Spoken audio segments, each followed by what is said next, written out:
오늘 우리에게 주신 말씀은 시편 23편 1절에서 6절 말씀입니다. 네, 우리 이 말씀은 다 같이 읽으면 좋을 것 같습니다. 우리 다 같이 함께 봉독하겠습니다. 시작. 여호와는 나의 목자시니 내게 부족함이 없으리로다. 그가 나를 풀밭에 누이시며 쉴만한 물가로 인도하시는도다. 내 영혼을 소생시키시고 자기 이름을 위하여 의의 길로 인도하시는도다. 내가 사망의 음침한 골짜기로 다닐지라도 해를 두려워하지 않을 것은 주께서 나와 함께 하심이라. 주의 지팡이와 막대기가 나를 안위하시나이다.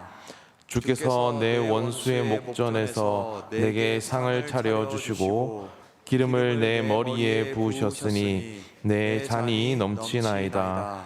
내 평생의 선하심과 인자하심이 반드시 나를 따르리니 내가 여호와의 집에 영원히 살리로다. 아멘.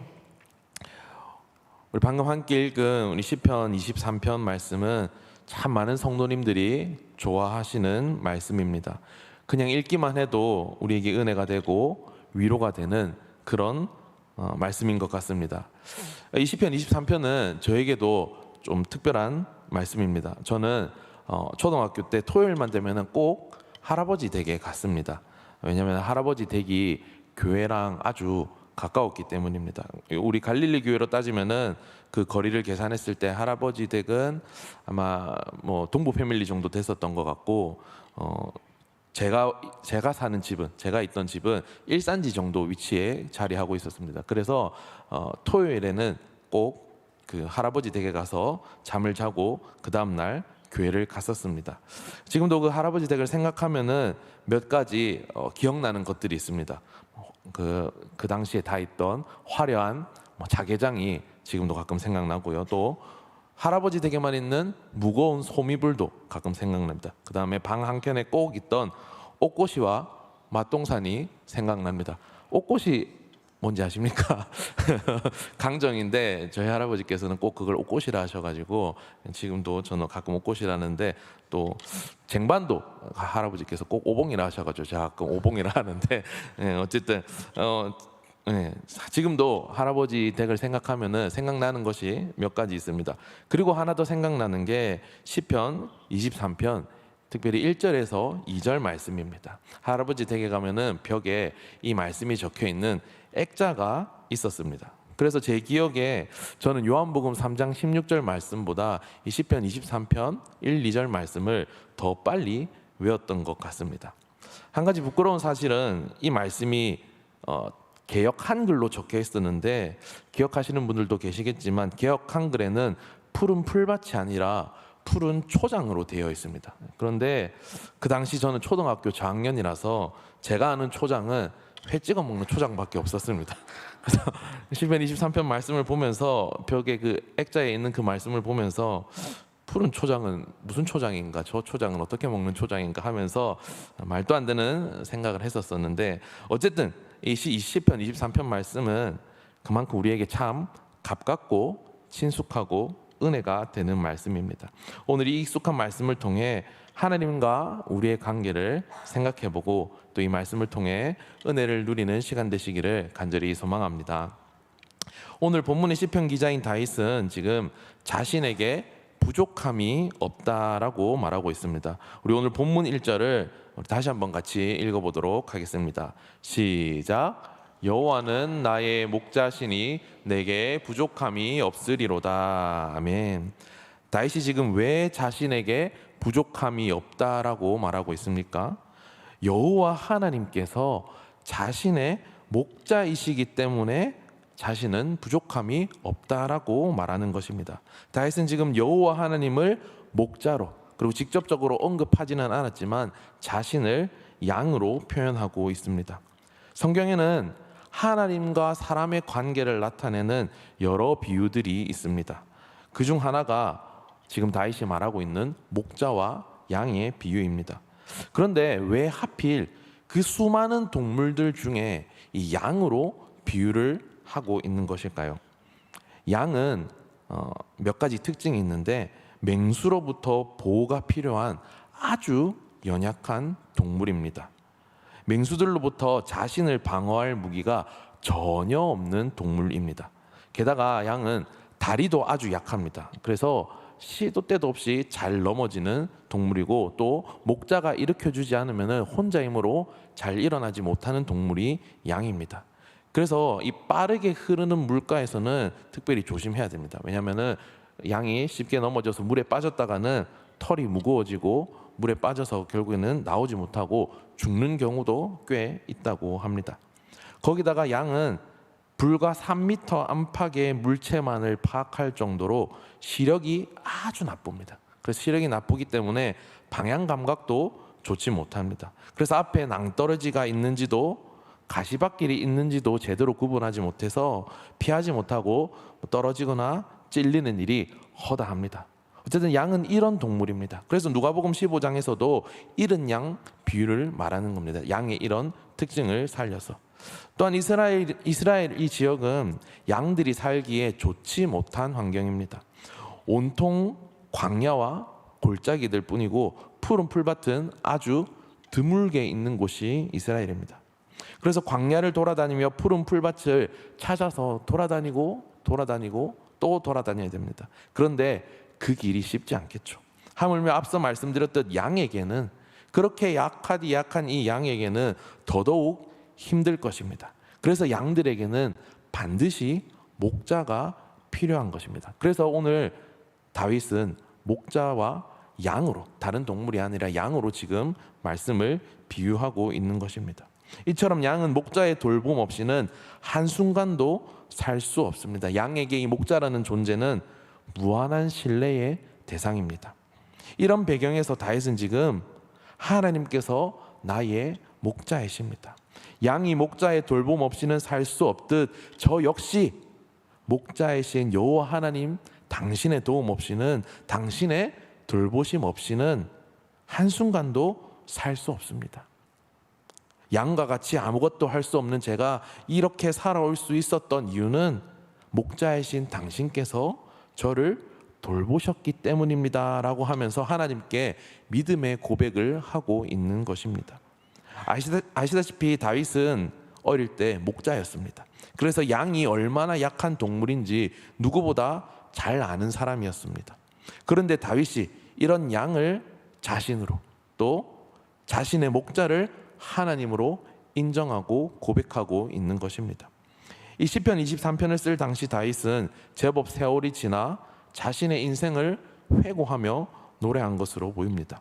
다윗은 이미 부와 권력을 다 누리고 다 가지고 있는 상태입니다. 그럼에도 여전히 여호와 하나님을 자신의 목자로, 자신은 양으로 비유하면서 나는 양과 같이 아무것도 할 수 없지만 연약하고 연약한 존재지만 하나님께서 제 목자이시기 때문에 목자이신 하나님께서 저를 돌보시기에 저는 부족함이 없습니다 라고 고백을 하고 있는 것입니다. 기차를 보면 맨 앞에 기관사가 타는 엔진이 있는 그 첫 번째 칸 말고는 나머지 객실들은 스스로 움직일 수 없습니다. 그저 그냥 그 기관사가 있는 첫 번째 칸에 매달려서 갈 뿐입니다. 기관사가 타는 엔진이 있는 칸이 객실 칸들을 붙들고 가는 것입니다. 그래서 그 사이에 어느 칸 하나라도 끊어버리면은 그 기관사가 있는 칸과 붙어있는 객실 칸만 끌려가고 나머지 칸들은 그냥 그 자리에 멈춰서 아무것도 못하게 됩니다. 객실 칸들은 엔진이 있는 기관실을 의지하지 않으면 아무것도 할 수 없습니다. 양도 마찬가지입니다. 양은 철저히 의존적인 존재이기 때문에 목자가 없으면 살 수 없습니다. 그런데 기차와 양뿐만 아니라 우리 역시 마찬가지입니다. 우리의 인생은 하나님을 의지하지 않으면 아무것도 할 수 없습니다. 그런데 많은 그리스도인들이 자기가 목자 없이 아무것도 할 수 없는 양이라는 사실을 잊고 살아갑니다. 하나님을 목자로 인정하지 않고 목자로 모시지 않고 자기 마음대로 살아갑니다. 그래서 양인 우리는 그저 목자를 인정하고 목자를 의지하고 따라가기만 하면 되는데 자꾸 내가 뭘 하려고 하고 내가 내 인생을 주도하려고 합니다. 그런데 그게 마음대로 됩니까? 우리 삶이 우리 마음대로 됩니까? 안 되죠. 그러니까 삶이 버겁습니다. 그러니까 삶이 힘듭니다. 늘 부족함밖에 느껴지지 않는 겁니다. 성도 여러분, 오늘 다윗의 이 고백이 우리의 고백이 되기를 소망합니다. 양인 우리에게 필요한 것은 다른 것이 아니라 목자인 하나님, 그분뿐입니다. 그분만 계시면 우리는 부족함이 없습니다. 그분께서 우리를 다 인도해 주시는데 우리는 그저 매달려 있기만 하면, 붙어 있기만 하면은 그분이 알아서 다 데리고 가주시고 다 우리를 돌봐주시는데 우리에게는 부족함이 없습니다. 나의 약함을 인정하고 목자이신 하나님을 인정하고 그분의 돌보심을 누리는 모든 성도님들 되시기를, 또한 나의 목자이신 하나님, 나는 당신의 돌봄 없이는 살 수 없습니다.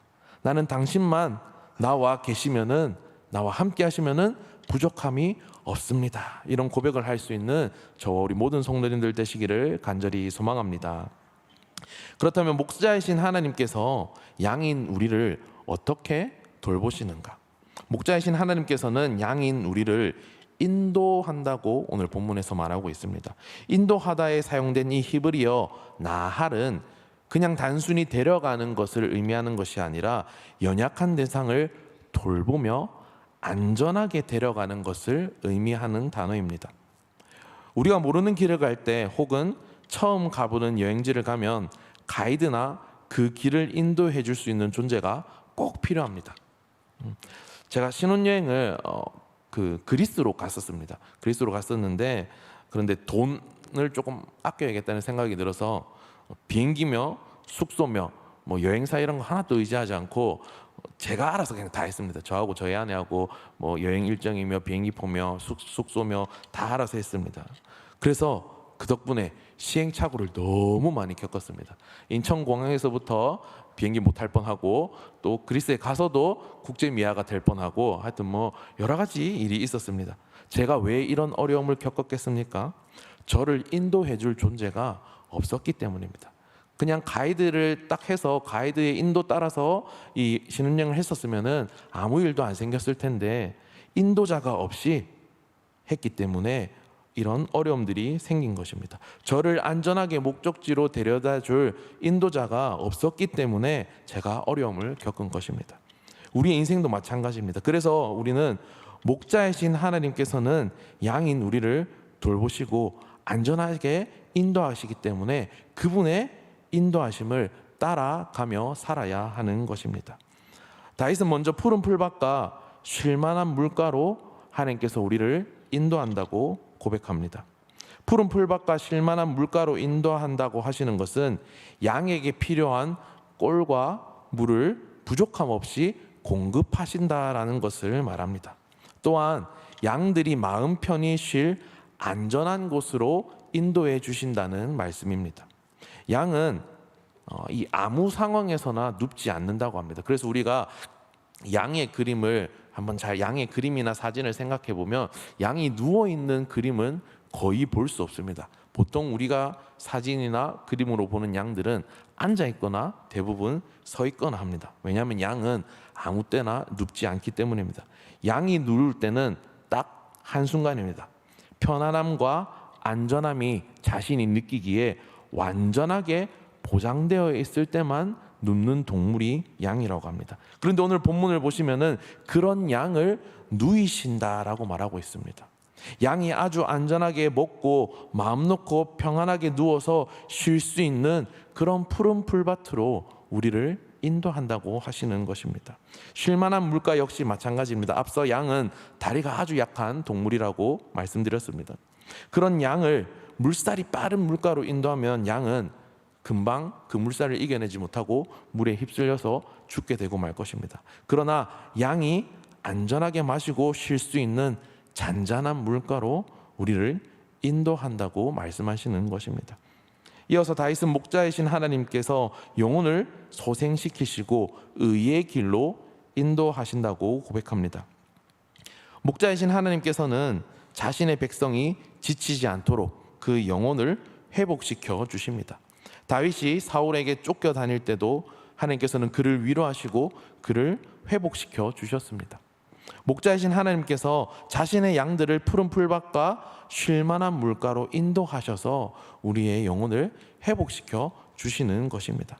또한 자신의 양들인 하나님의 백성들을 의의 길, 올바른 길로 인도하십니다. 그런데 하나님 자신의 이름을 위하여 인도하신다고 본문을 보면 나와 있습니다. 이 말은 목자가 목자라는 이름에 걸맞게 양들을 바른 길로 인도하듯 목자이신 하나님께서 자신의 양들인 하나님의 백성들을 책임지고 하나님이라는 그 이름에 걸맞게 책임지고 안전하게 바른 길로 인도해 주신다는 것입니다. 그리고 그 올바른 길, 의로운 길은 바로 말씀의 길이 되는 것입니다. 하나님께서는 우리가 말씀의 길로 바르고 온전하게 걸어갈 수 있도록 우리를 인도해 주신다는 말씀입니다. 성도 여러분, 우리가 하나님을 목자로 주인으로 모실 때 하나님께서는 우리를 인도하십니다. 양인 우리가 해야 할 일은 그저 목자이신 하나님의 인도를 따라가는 것 뿐입니다. 내가 푸른 풀밭을 찾아 뛰어다니고 내가 쉴만한 물가를 찾아 뛰어다니는 것이 아니라 하나님께서 나의 목자, 나의 주인이심을 기억하고 그분의 인도하심을 따라가기만 하면 됩니다. 그렇게 할 때 목자이신 하나님께서 우리를 푸른 풀밭과 쉴만한 물가로 인도하시어 우리를 회복시키십니다. 또한 우리가 말씀의 길을 바르게 걸어갈 수 있도록 하나님께서 인도해 주십니다. 이어서 4절에서는 본문의 분위기가 조금 바뀝니다. 3절까지는 평안하고 안정된 상황을 묘사했다면 4절에서 다윗은 우리가 항상 그런 길에만 살아가는 것이 아님을 밝히고 있습니다. 우리 4절 말씀을 우리 한번 같이 읽도록 하겠습니다. 시작. 내가 사망의 음침한 골짜기로 다닐지라도 해를 두려워하지 않을 것은 주께서 나와 함께 하심이라. 주의 지팡이와 막대기가 나를 안위하시나이다. 아멘.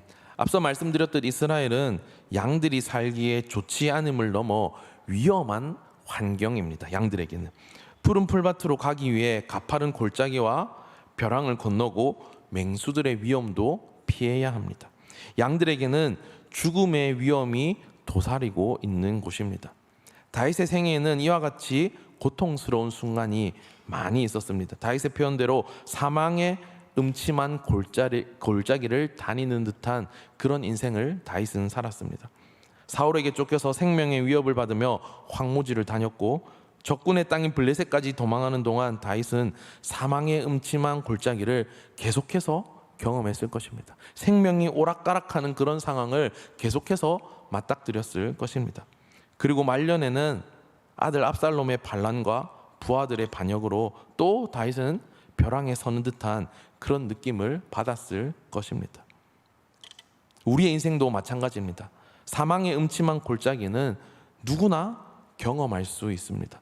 누구도 사망의 음침한 골짜기를 피해갈 수 없습니다. 반드시 겪을 수밖에 없습니다. 사망의 음침한 골짜기는 누구에게나 임합니다. 그러나 그런 인생길이라 할지라도 목자이신 주께서 우리와 함께 하시기에 두렵지 않다는 것입니다. 오늘 본문을 보시면은 주의 지팡이와 막대기가 나를 안위하시나이다 라고 나옵니다. 안위하다라는 것은 안심시키고 위로시킨다라는 말입니다. 목자는 보통 두 종류의 막대기를 들고 다니는데 곤봉과 같이 짧은 막대기로는 다른 짐승들을 쳐서 양을 보호하는 데 사용합니다. 또 끝이 굽은 긴 막대기는 길을 갈 때 덤불을 해치거나 구덩이에 빠진 양을 들어 올릴 때 사용합니다. 이처럼 우리가 사망의 음침한 골짜기를 지날지라도 목자이신 하나님께서 우리와 함께 하시고 때로는 위협을 쳐내시고 때로는 넘어져 허우적거리는 우리를 들어 올려 주십니다. 그래서 우리는 어떤 위험 가운데서도 안심하고 그분을 통해 위로를 얻을 수 있는 것입니다. 사랑하는 성도 여러분, 혹 지금 여러분이 처한 현실이, 지금 여러분들이 맞닥뜨리고 있는 상황이 사망의 음침한 골짜기와 같습니까? 그렇다 할지라도 두려워하지 마십시오. 사망의 음침한 골짜기가 펼쳐 있을 때에도 주님께서 나와 함께 계십니다. 주의 지팡이와 막대기로 내 앞에 놓여 있는 가시덤불을 제거하시고 뛰쳐나오는 짐승들을 몰아내시며 나를 안전하게 보호하시고 끝까지 우리를 인도하실 것입니다. 이렇게 선한 목자가 양들인 우리를 인도하여 최종적으로 데려가는 곳은 하나님의 집입니다. 1절에서 4절까지를 어떤 하나의 여정으로 보면은 이 여정의 목적지는 여호와의 집입니다. 5절을 보면 다윗은 이제 집주인이신 하나님께 초대받은 손님의 입장으로 나타납니다. 그리고 여기까지 오는 길에 있었던 원수들 앞에서 다윗에게 잔치상을 차려주시고 기름을 넘치게 부어주십니다. 당시 사회에서 귀한 손님이 자신의 집을 방문하면은 머리에 기름을 부어서 환대했다고 합니다. 그런데 손님에게 듬뿍 기름을 부어서 그가 들고 있던 잔이 넘칠 만큼 기름을 부은다고 하십니다. 이것은 하나님께서 자신의 인도하심을 따라온 우리를 몹시 기쁘게 맞아 주신다는 것입니다. 말씀을 정리하겠습니다. 사랑하는 갈릴리교회 성도 여러분, 여러분들의 삶에는 인도자가 있습니까? 우리의 삶의 인도자는 오직 한 분, 목자이신 하나님 한 분밖에 계시지 않습니다. 하나님께서는 우리의 목자이시고 우리는 그저 양일 뿐입니다. 하나님이 인도하시는 삶이 우리 삶의 기본인 삶입니다. 인도자가 없는 인생은 방황하고 헤매는 인생밖에 되지 않습니다. 그러지 않기 위해서 하나님께서 인도하시는 대로 살기 위해서 우리는 늘 목자이신 하나님을 바라보아야 합니다. 아이들이 부모님과 같이 가다가 손을 놓치고 부모님께서 눈을 돌리면은 금세 부모님을 잃어버리게 됩니다. 아이가 부모님을 놓치지 않기 위해서는 손을 놓치지 않는 것도 중요하지만 계속해서 부모님이 어딨나 바라보고 있어야 됩니다. 우리의 삶도 마찬가지입니다. 우리는 늘 목자이신 하나님을 계속해서 바라보고 있어야 됩니다. 그래야 그분이 인도하시는 대로 따라갈 수 있는 것입니다. 그런데 그렇지 않고 우리의 시선을 땅의 것으로 돌리고 양과 같이 시선이 좁아져서 눈앞의 것들에만 급급하면은 하나님의 인도하심을 놓치게 되는 것입니다. 우리의 시선을 늘 하나님께 고정할 수 있어야 됩니다. 바라기는 날마다 목자이신 하나님을 바라보므로 여호와는 나의 목자시니 내게 부족함이 없으리로다. 날마다 이 고백을 하시는 저희 모든 성도님들 되시기를 간절히 소망합니다.